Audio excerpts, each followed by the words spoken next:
धनतेरस की कथा। कार्तिक कृष्ण पक्ष की त्रयोदशी तिथि के दिन धनतेरस का पर्व पूरी श्रद्धा व विश्वास के साथ मनाया जाता है। धनवंतरी के अलावा इस दिन देवी लक्ष्मी और धन के देवता कुबेर की भी पूजा करने की मान्यता है। इस दिन को मनाने के पीछे धनवंतरी के जन्म लेने की कथा के अलावा इसके बारे में एक दूसरी कहानी भी प्रचलित है। कहा जाता है कि एक समय भगवान विष्णु मृत्युलोक में विचरण करने के लिए आ रहे थे। तब लक्ष्मी जी ने भी उनसे साथ चलने का आग्रह किया। तब विष्णु जी ने कहा कि यदि मैं जो बात कहूं तुम अगर वैसा ही मानो तो फिर चलो। तब लक्ष्मी जी उनकी बात मान गई और भगवान विष्णु के साथ भूमंडल पर आ गई। कुछ देर बाद एक जगह पर पहुंचकर भगवान विष्णु ने लक्ष्मी जी से कहा कि जब तक मैं ना आऊं तुम यहां ठहरो। मैं दक्षिण दिशा की ओर जा रहा हूं, तुम उधर मत आना।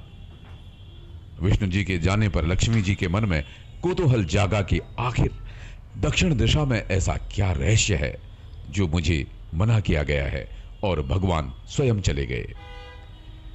लक्ष्मी जी से रहा न गया और जैसे ही भगवान आगे बढ़े लक्ष्मी जी पीछे पीछे चल पड़ी।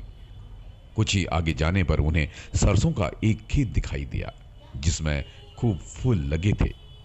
सरसों की शोभा देखकर वो मंत्रमुग्ध हो गई। फूल तोड़कर अपने श्रृंगार करने के बाद आगे बढ़ी। आगे जाने पर एक गन्ने के खेत से लक्ष्मी जी ने गन्ने तोड़कर रस चूसने लगी।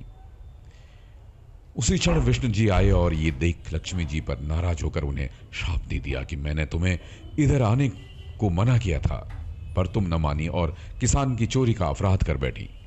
अब तुम इस अपराध के जुर्म में इस किसान के 12 वर्ष तक सेवा करो। ऐसा कहकर भगवान उन्हें छोड़कर क्षीर सागर चले गए।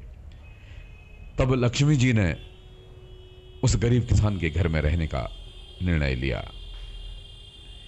एक दिन लक्ष्मी जी ने उस किसान की पत्नी से कहा, तुम स्नान कर पहले मेरी बनाई गई इस देवी लक्ष्मी का पूजन करो, फिर रसोई बनाना, तब तुम जो मांगोगी मिलेगा। किसान की पत्नी ने ऐसा ही किया। पूजा के प्रभाव और लक्ष्मी जी की कृपा से किसान का घर दूसरे ही दिन से अन्न धन रत्न स्वर्ण आदि से भर गया। लक्ष्मी जी ने किसान को धन धान्य से पूर्ण कर दिया। किसान के 12 वर्ष बड़े आनंद से कट गए। फिर 12 वर्ष के बाद लक्ष्मी जी जाने के लिए तैयार हुई।